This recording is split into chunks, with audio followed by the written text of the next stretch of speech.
Good evening. This is Aquarian Solutions, Archie and Fermo, December 1st, 2011. We are into almost the first quarter moon phase, which will be exact at 1:52 a.m. here on the Pacific Coast, December 2nd. And just want to give you a little bit of briefing. My last video was about being in between two eclipses, and we can call this part 2, if you will. But we're moving into a place, and let's just say starting tomorrow, I'm going to call this a wild and antagonistic day, if you will. First quarter moons are always known for a crisis that deepens and gets worse. And there's a number of crises, whether we look at the financial collapse, the collapse of leadership, and I won't go too much into that here. But here's what we've got going.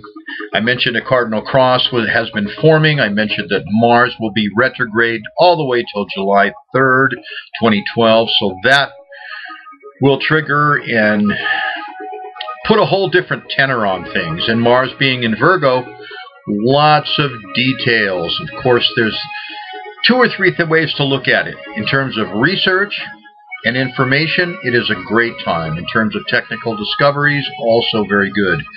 In terms of just plain pedantic, bureaucratic actions and laws, not good. Mars retrograde is not good at all in terms of really getting things out. So you have to work extra hard to get that discontent and frustration, passive-aggressive energy out there. So let's talk about tomorrow. Moon's in Pisces. Started early AM today.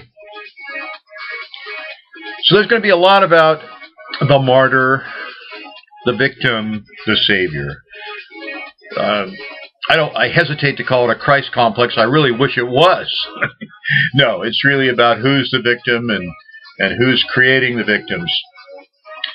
So we start out tomorrow right from the get-go, the 1:50 a.m. moon square. People will be, and I'm only saying Pacific Coast is 1:50. It's going to be the morning on the whole of the U.S. because 3 hours later Eastern time we're talking 4:50 a.m. So decisions will have to get made. I mean, you just feel like you're under pressure to make decisions. As we go further into it, not far off, 2:02 a.m. We've got Moon opposing Mars. Not good at all. In terms of arguments, this is generally one that always triggers competitive response, impulsive methods. So be aware of that. And I'll keep saying this more than once, is you really got to have something to do, a project to channel all these negative energies tomorrow. And then the biggie, Sun squares Mars at 5:08 a.m. And this has been building. We've seen conflicts, the embassy taken over in Iran. It's a time when people really strike out against leaders and authorities. Undoubtedly, because Sun and Mercury will be conjunct on the 4th, there will be some big announcements tomorrow.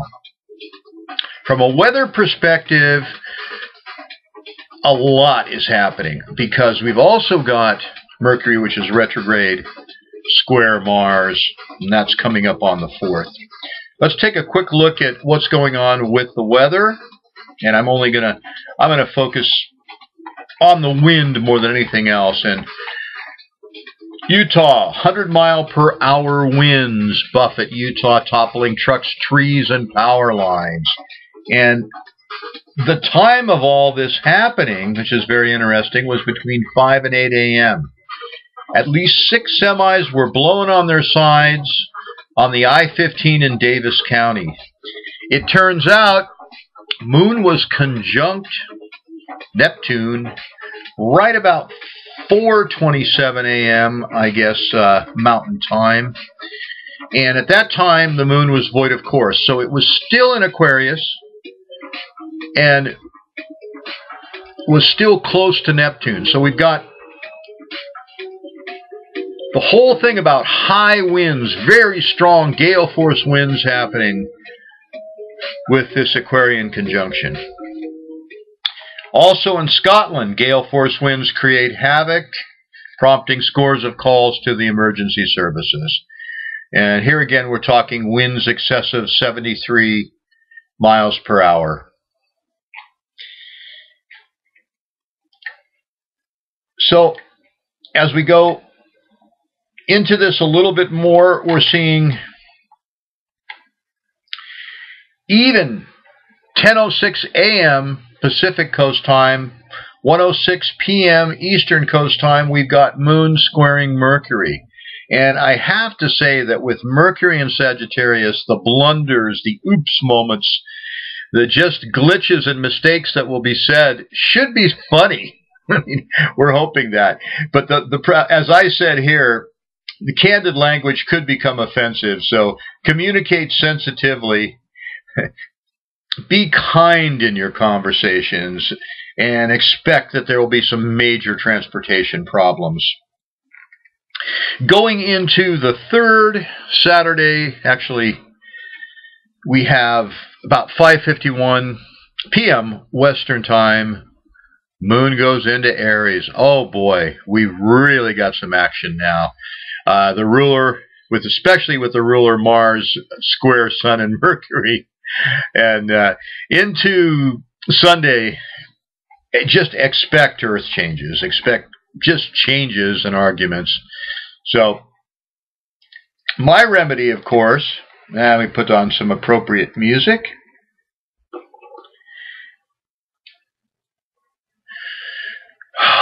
Is to breathe. Go within, meditate,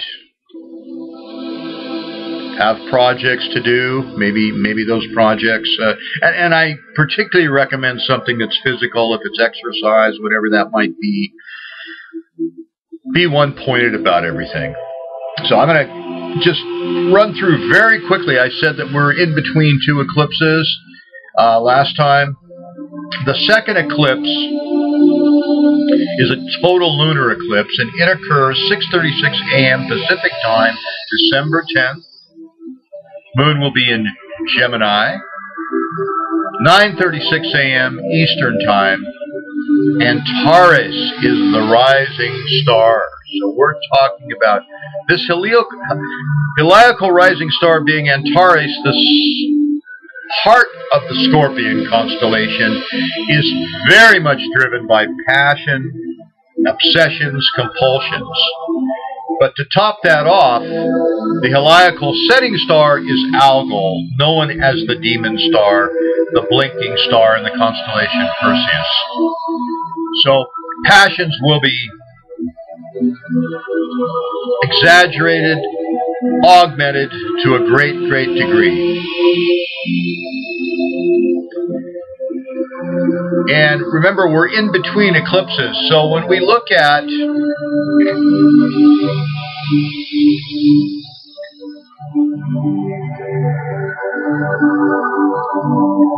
the eclipse that happened on the 25th, 1:10 a.m. Eastern Time, 24th, 10:10 p.m. Pacific Time, we had, shall we say, a little bit easier fixed stars to deal with. We had Spica rising, which is always about using your talents, and it brings gifts to the table. There was a lot of creativity that was occurring with that eclipse. Setting star, Merak, which is about diplomacy.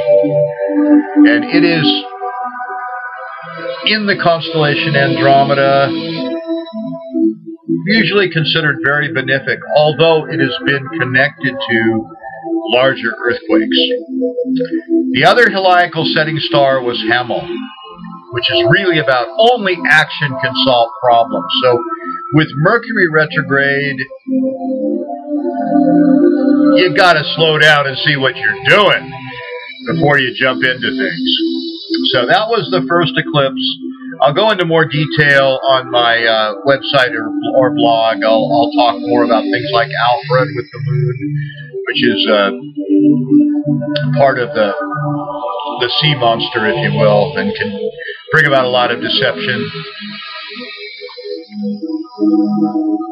But let me just quickly take a look again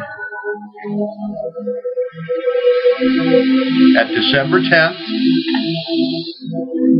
Instead of just the pair-on aspects we'll look at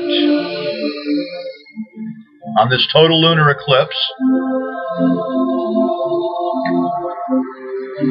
what's called star aspects by longitude.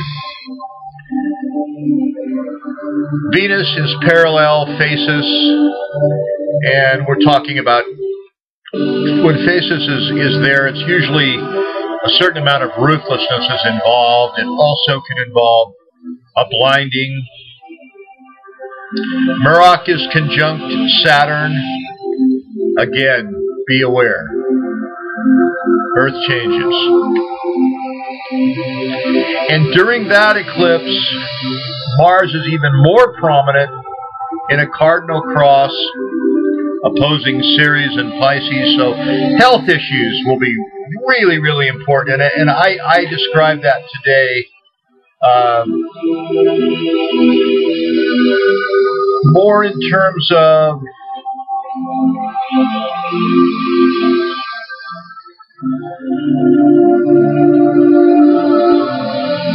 not necessarily epidemic, but the fear of disease, if you will. And undoubtedly there will be a certain amount of contagion that will happen with Mars and Virgo opposing Ceres. But the real story is that this grand cross, Mars is at the apex. So again, a lot of misplaced aggression. With the Sun and Moon, the Moon being near the South Node in Gemini and the North Node, Sagittarius with the Sun, we've really got points of destiny here. And this will probably determine what's going to go on at least another 4 months into 2012. No, that's one to really take notice of. Also, Saturn is in a position of being in an opposition to Jupiter, even though it's an out-of-sign opposition. And I describe this as Jupiter really worrying and being concerned about security being in Taurus. And it's at a critical degree, zero degrees Taurus, opposing Saturn in Libra, which is pushing for security or equalizing security. So that's why last time I talked about this defense bill, 1867. And because it's retrograde, I'm just hoping that people are going to throw that sucker out if it passes. Let's take a look at some other things that are happening. Economically, we always have to be concerned about Uranus square Pluto, which is the real wild card all the way into 2016, because it's always about upheaval, and upheaval politically, economically. But the Saturn opposition to Jupiter is a huge phase in this whole economic collapse. We've got the usual people like Soros talking about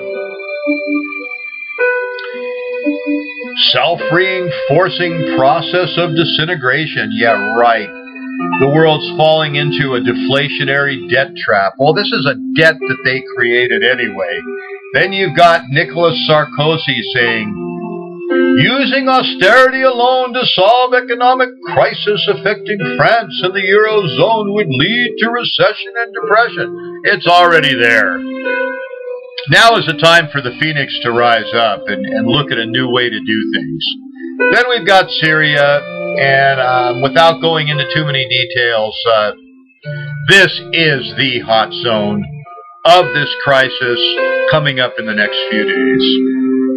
I have no doubt about that.